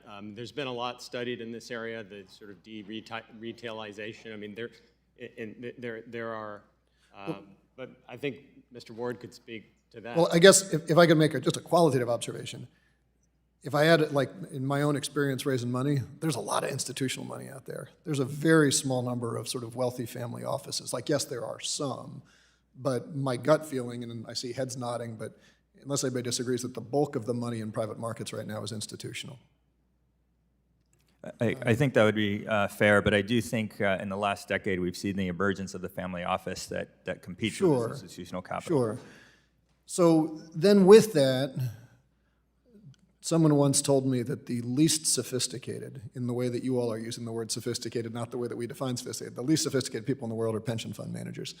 None of them trust themselves to actually do an analysis of a deal. They entrust their money to a venture capital fund, to a private equity fund, say, I want you to do the diligence, to sit on the board, to do the governance, to evaluate the deal, and essentially outsource that responsibility, right? So they're providing that investor protection in their fiduciary obligation, not because they're sophisticated in the Oxford English Dictionary sense, but because they are sophisticated in the legal sense and can afford to hire those people to do it. I say that because when we frame this as shouldn't we let more individuals in, I think we're missing the point that the investor protections that are there right now are to protect the institutional folks. And I guess either Mr. Trotter or Mr. Ward, however you want to answer this, how easy is it for someone who doesn't have the ability to get the phone call from Tiger Global Management Fund 4, would you like to be an LP in my next raise? How easy is it to look at a private equity deal and say, I know who is conflicted up and down the capital stack. I know who has step-in rights in this deal. I know who has governance provisions. How easy is it to find that out if you're not the size of a CalPERS or a Harvard Yale endowment? I have a perspective on this, Congressman. I think it is difficult. I think all financial markets are led by institutional investors and followed by retail investors. That's true in the public markets, and that's true in the private markets. So I'm close to the end of time, but I guess, Commissioner Lubin, I'd love to just give you the last word here. If private markets are dominated by institutional people who can afford to hire very sophisticated people to do their analysis on the back end, and if we are to make it easier for people who don't have that level of wealth to participate, who's going to win? The investors, the retail investors who are on the ground to protect are going to lose. They always do. And is it safe to say that the bills noticed at this hearing are primarily going to serve as a wealth transfer from those small individual investors to the big institutional players? To them or to the scam artists. Thank you. I yield back. The gentleman from Pennsylvania, Mr. Muser, is now recognized for 5 minutes. Thank you, Madam Chair. Thank you to our witnesses very much. I thank the chairman of the full committee and you, Chairwoman Wagner, for these 4 hearings on capital formation, as they are very important. These hearings are showing us that our capital markets have been clogged, and they could perhaps become more clogged with government regulations, and that's what we're here to figure out, real solutions that help all investors and all of our capital formation. So our committee is doing what we can do to fix these problems. We're here to talk about what we can get done, and we appreciate the feedback being received. So, Mr. Trotter, as you know, the sale of securities is regulated both on the federal and state levels, where there have been efforts to provide greater clarity and uniformity between federal and state laws by providing exemptions from certain state levels or state-level blue sky laws. Federal and state security regulation remains burdensome and, in fact, considered a patchwork system. Can you explain some of the challenges companies face when forced to navigate burdensome patchwork system of state and federal securities regulations? Well, you summed it up nicely when you just described the list. I mean, and you're just getting started there. So the compliance obligations, even after you chip away in these small ways that are being proposed, are still onerous. But what we're proposing, or what we proposed it with the IPO task force, is scale the regulation. And we have discussed this already, but it's not about more versus less regulation so much as balancing the regulation so that it scales to the size of the company that is regulated. If you're a mega cap, all of the rules apply to you, and there are going to be more rules every year as we go forward, right? If, however, you're a company that's trying to enter the public company system, you should be encouraged, not discouraged. And you can do that through scaled disclosure, through the on-ramp type of concept. And we have 11 years of successful experience with the Jobs Act and emerging growth companies. We have almost 20 years of successful experience with well-known seasoned issuers. Those are both categories that should be expanded significantly. All right, thank you. Secondary market transactions take place on exchange or off exchange. Some states have laws that limit off exchange secondary trading in securities. Can you explain how this approach interferes with capital formation without promoting investor protections? I'm sorry, can you restate the question? You know what? Let's move on. I want to get to some other questions. It's in regard to a bill, HR 2506, Restoring of Secondary Trading Markets Act, that I'm introducing that would prevent state laws from limiting off-exchange secondary trading in securities of an issuer that makes current information publicly available. So it's just a bill that I'd like to get your and the panel's feedback on. I'd be happy to look at that and follow up. Great, thank you. Mr. Trotter, staying with you, the House passed the Jobs Act, as you well know, in 2012. At the time, the North American Securities Administrators Association released a statement saying that the Jobs Act sacrifices essential investor protections without offering any prospects for meaningful, sustainable job growth. Were these predictions correct? They were 100% false. Right.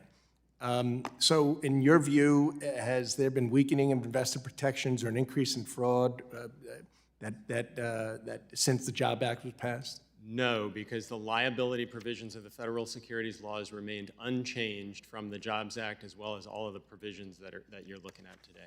Okay, all right, I appreciate that. Obviously, access to capital is very vital. Mr. Brooks, I'm interested in you. You're making some faces over there, and there's a lot of emotion and feelings going on. Tell us some of your thoughts of the questions and some of the answers from both sides of the aisle. Yeah, I guess overall, I'm just, I think it's really interesting to see who's stayed, who's left. Just from my point of view sitting here, I think it's really interesting hearing the questions and just who's put in the work to understand the struggle of being a black founder, to talk with real black founders, to talk with real women founders, to talk with real Latino founders, those that exist outside the lines. I don't know a single one that I've talked with or myself that would not agree with what we're trying to do here today, expanding access to more people that look like me and unfortunately many of the people that have left the room today. Well, I look forward to keeping the conversation going with you. I appreciate you being here, and I yield back, Madam Chair. How about Latinos? No more He said the Latinos, too. The gentleman from New York, Mr. Lawler, is now recognized for 5 minutes. Thank you, Madam Chair. Mr. Brooks, couldn't agree more with your comments. In 2020, the SEC adopted amendments to Reg D to allow for certain demo day communication to be exempt from being considered general solicitation or general advertising. The amendment also defined angel investor group for the purpose of federal securities laws. These changes were made to support startups discussing their products and business plans, demo day events, without it being considered an investment offering. Given that Reg D reform is on the SEC's Reg Flex agenda and Democrat commissioners expressed their intention to chill private offerings, how critical are these changes made in 2020 to capital formation, and should Congress solidify these changes by codifying them into law? Yeah, absolutely. It's a no-brainer because it makes it easier for people that exist outside the lines to get it in front of people without getting expensive attorneys and people involved. I mean, just if you have $10 in your bank account, how are you going to pay an attorney a couple thousand just to prove that you can present on demo day so you can raise money? It's crazy. Right. Thank you.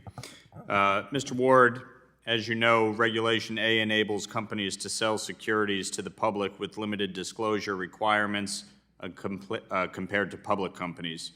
Despite its potential benefits, Regulation A still seems to be underutilized.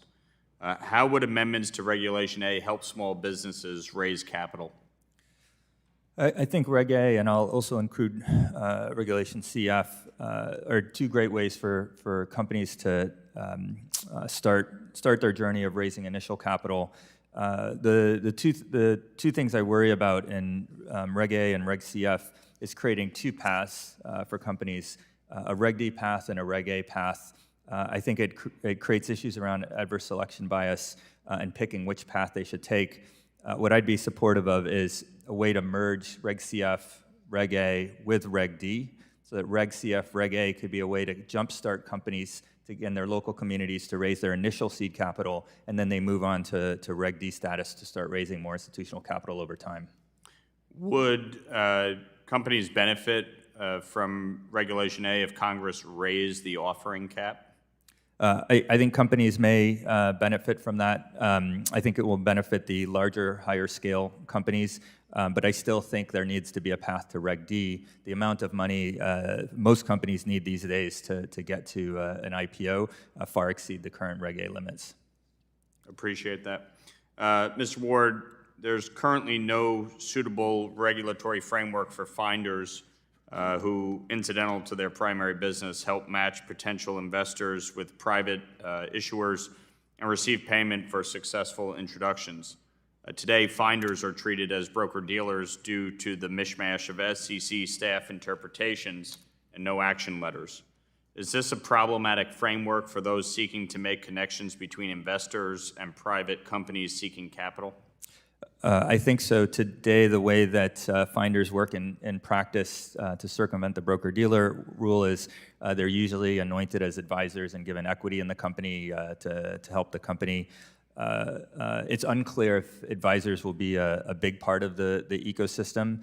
I think we're still learning about what role intermediaries have in the venture ecosystem and how to connect founders to investors. Would exempting finders from broker-dealer registration eliminate ambiguity about when companies can engage finders who are not registered as broker-dealers? And would this help facilitate small business capital formation? Yes, I think much like when we liberalized investment banking licenses to help founders sell their companies, I think if we can exempt finders from broker-dealer registration to seed an ecosystem of finders to help founders find capital, I think that could catalyze a much more liquid market for financings. Thank you. In the time I have left, Mr. Trotter, during the passage of the Jobs Act, you were a leading member of the IPO task force and served as a principal author of the IPO-related provisions. Can you compare today's kind of political and economic climate to when that passed a little over a decade ago? Well, there's one comparison that's clear to me. And again, you have this debate over more versus less regulation, and you know where that ends. It ends in stalemate. But my answer to that is follow the path that the Jobs Act took in Title I, the IPO on-ramp provisions. It's not about more versus less. It's about scaling the regulation. It's about balanced regulation so that the full suite of regulations apply to the largest enterprises and the new companies that are entering the public company system get a break. It's worked for 11 years very successfully. Gentleman's time's expired. Agree. Thank you. It's time for more. Gentleman from Iowa, Mr. Nunn, is now recognized for 5 minutes. First, Chairman Wagner, thank you very much for calling this committee specifically to build upon the important goals of bolstering our private markets, expanding accredited investments, and encouraging investments in small businesses throughout the country. I want to thank each of you on the panel who took time out of what I know is a very busy daily life to come and do what is on no one's bucket list, testify before Congress. So compliments to each of you, and for the family members who are here present, thank you for supporting your family in this. Look, you all have very, very incredible stories to share, and it's truly, I think, a lot of Cinderella stories that have been made successful. Mr. Ward, I'm going to focus in on you. Look, you had to leave your hometown to go to California, to network, to find angel investors. You went through this process over a decade ago, and the challenge is that, you know, great ideas and American dreams, as Mr. Brooks said earlier, happen all across this country. But you were forced to find capital in those very select markets, specifically, as we've identified in this committee, in basically 3 states, Massachusetts, New York, and California. And there's a lot more out there and a lot greater potential. So I'd like to point out, in my home state of Iowa, and a number of us represent smaller states on this, just for the rest of the world watching this, 33,000 new small businesses were started in Iowa alone last year. And they did it without the benefit of being in Silicon Valley. Now imagine for a second what this entire country might look like if we were discussing what is capable this afternoon and we built upon the Jobs Act of 2012 just a decade later. So, Mr. Ward, share with us, first of all, just that story for you, how you got to California and really what that meant for what you left behind. So I arrived in California in 2010, didn't know anybody, didn't have a job, was brought there for family reasons, decided to start a company as one does if you move to Silicon Valley against your will.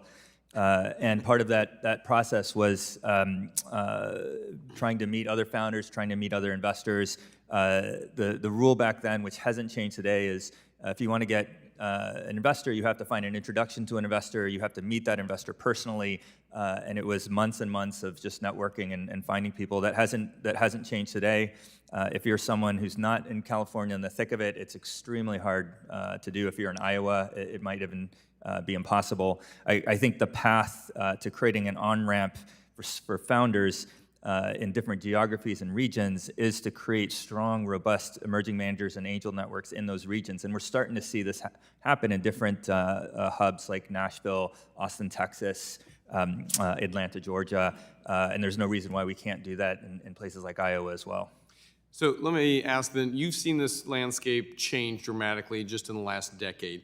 What other opportunities are there for new and emerging businesses to be able to tap into those markets without having to move to the place where the network already exists? How do we expand that network out there, and what kind of things can we be doing on this panel? Yeah, I think expanding accredited investor rules will help a lot. For example, in Iowa, an accredited investor rule is different than, it's the same rule but has different impact in Iowa than in California. So I think creating those angel networks by lowering the barriers for access to capital, lowering barriers for angel investors who want to graduate into running their own committed funds, I think will help as well. I think one of the things that we forget is all investors are entrepreneurs also. They start their own funds, and so anything we can do to help those entrepreneurs build their businesses, which is to invest in other entrepreneurs, has a flywheel effect on the ecosystem. Mr. Ward, couldn't agree with you more, and compliments what you've done with Carta in such a short time. Mr. Brooks, I would like to return to you here on this idea of really expanding the American dream. I think one of the things that we underappreciate is just how many dreams are out there that have yet to be fulfilled.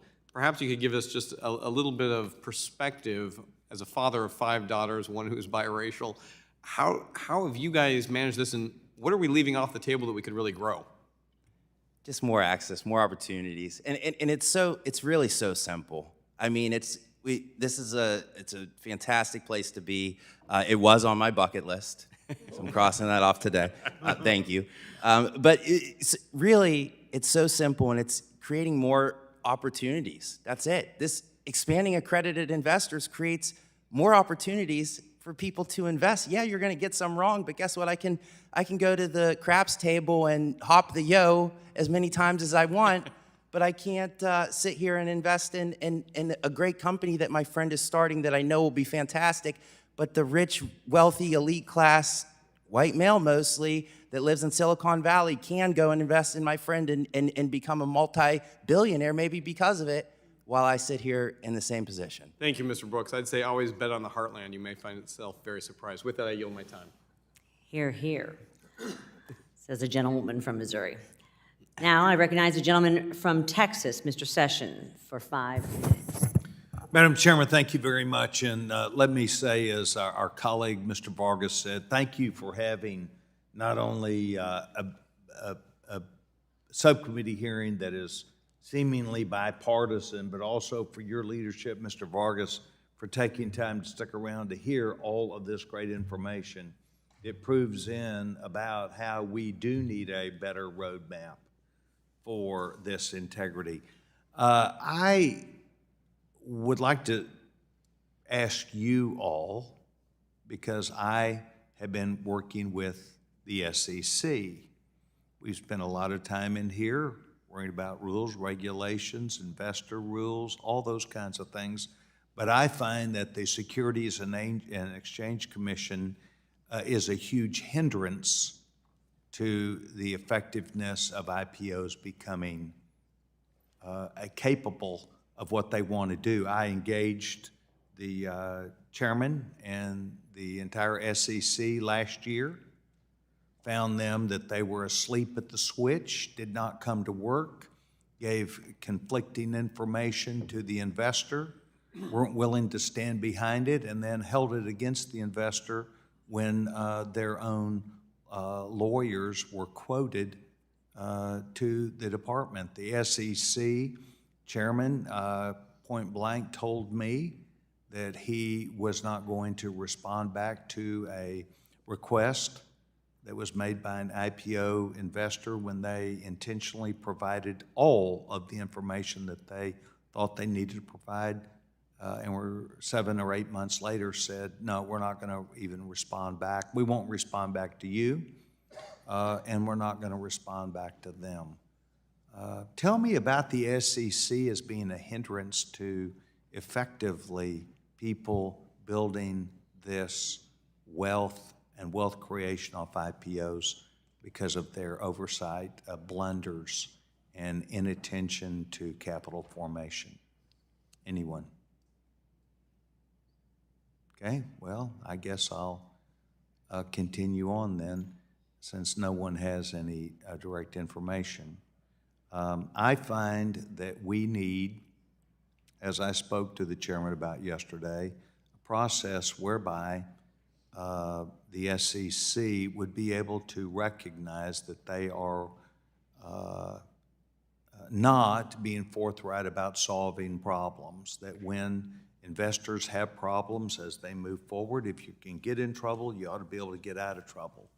But simply to have information because someone makes a claim against you and not even sharing that information with an investor group or a group of people to where they can resolve that, but waiting months and months, maybe up to a year, perhaps more, when they have contracts, when they have agreements, when they're trying to put together a company as they're going through their formation, whether it be in the stock market or in NASDAQ. I find that disturbing, and I told a story yesterday to the chairman that I said, I remember when my dad became the FBI director for President Reagan, that the Department of Justice tended to have a viewpoint that they would not discuss any part of the work that they did, even after an indictment, with even proper counsel.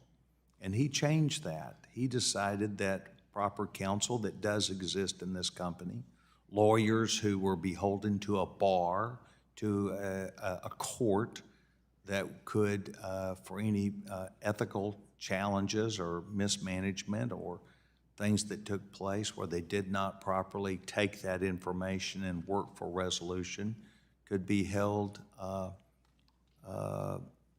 by a court. I believe that we should have a better process at the SEC where anyone that has a problem where the SEC begins an investigation, that there should be legal counsel that could be brought in on behalf of this IPO or anybody that is where there's this recognition to resolve matters, not to wait a year and delay them and last them out. I find it obnoxious. I think it's unprofessional, and I believe it is an intentional effort that is being made by the SEC to bludgeon investors in this country. Madam Chairman, I heard no response, but I will yield back my time. The gentlewoman from Indiana, Mrs. Houchin, is now recognized for 5 minutes. Thank you, Chairwoman Wagner and Ranking Member Sherman, and thank you to the witnesses for coming to speak with us today. Mr. Brooks, you certainly seem happy to be here. That is refreshing. Among the greatest strengths of the American economy are our public markets and the ability for retail investors to buy shares in companies they support. By expanding access to our public markets for companies, Americans across the country, including Southern Indiana, can build wealth and encourage economic growth. In recent years, however, companies have been pushed away from public markets, and often businesses find that the reasons against pursuing an IPO outweigh the benefits of going public. Mr. Trotter, the raw numbers of IPOs has declined significantly in recent years, with the U.S. experiencing some of its worst years on record in 2016 and again in 2022. Recent reports indicate the downward trend in IPOs will continue into 2023. Could you please explain the factors contributing to such a steep decline in the number of IPOs and what that means for everyday investors? Well, when a company that's backed by early stage investors reaches the point where it's ready to go to the next level and return capital to those early stage investors, it has a choice. It can find a buyer and sell the company and become an acquisition target, or it can be it can follow an IPO, pursue an IPO, and become a new public company. And those are very different paths. And with the public markets less hospitable to private companies, they're going to be more likely to follow the M&A path. Now, the company should do what makes sense for the company. But if you've tilted the balance away from IPOs and toward an M&A exit scenario, then you're going to see fewer IPOs. So the IPO on-ramp was an effort to readjust that balance. We've had a decade plus of successful experience. You've seen the positive impact that it can make. And I've said it a couple times already, but I don't tire of saying it. It's time to expand that category of emerging growth companies. Thank you. With fewer IPOs and a shrinking number of companies on public markets, not only do local businesses have fewer options to raise capital, but retail investors have fewer opportunities to build wealth and secure their futures. Mr. Ward, Regulation A enables companies to sell securities to the public with limited disclosure requirements compared to public companies. Despite its potential benefits, Regulation A seems to be underutilized. How would amendments to Regulation A help small businesses raise capital? Would more companies benefit from Regulation A if Congress raised the offering cap? I think raising the offering cap and anything we can do to make Reg A more attractive would be helpful to founders. I do think there's a concern around having a two-track system for capital formation in the private markets. The most successful regulation framework we have today is Reg D. And I'm strongly encourage all of us to look at is there a way that we can use Reg A and other capital formation regulations like crowdfunding and marry them with what's working in Reg D? That's great, thank you. Just earlier this week, I introduced my first bill in Congress, the Regulation A Plus Improvement Act. It would raise the cap for Regulation A and allow more small to mid-sized companies to sell securities on public markets. As a member of this committee, I am committed to cutting red tape to make it easier for local businesses to grow, while also expanding opportunities for everyday investors to build wealth to secure their financial futures. I look forward to continuing to work on this issue with this subcommittee. I thank the chairwoman, and I yield back. I'd like to thank all of our witnesses for their testimony today. I'd also like to take a moment to invite any of our witnesses that have family members, not staff, but family members with them to recognize them. Mr. Sampson? Sure, thank you for that. Joining me today is my wife of nearly 25 years, Shanteria Austin Sampson. She's also my partner in business and investing as well. My oldest son is here today, Rodney Sampson II, he's a recent graduate of Morehouse College and is headed to Georgia Tech to work on his graduate degree in computer science, and he's a Phi Beta Kappa. Congratulations. Rodney III, you're going to see a trend here.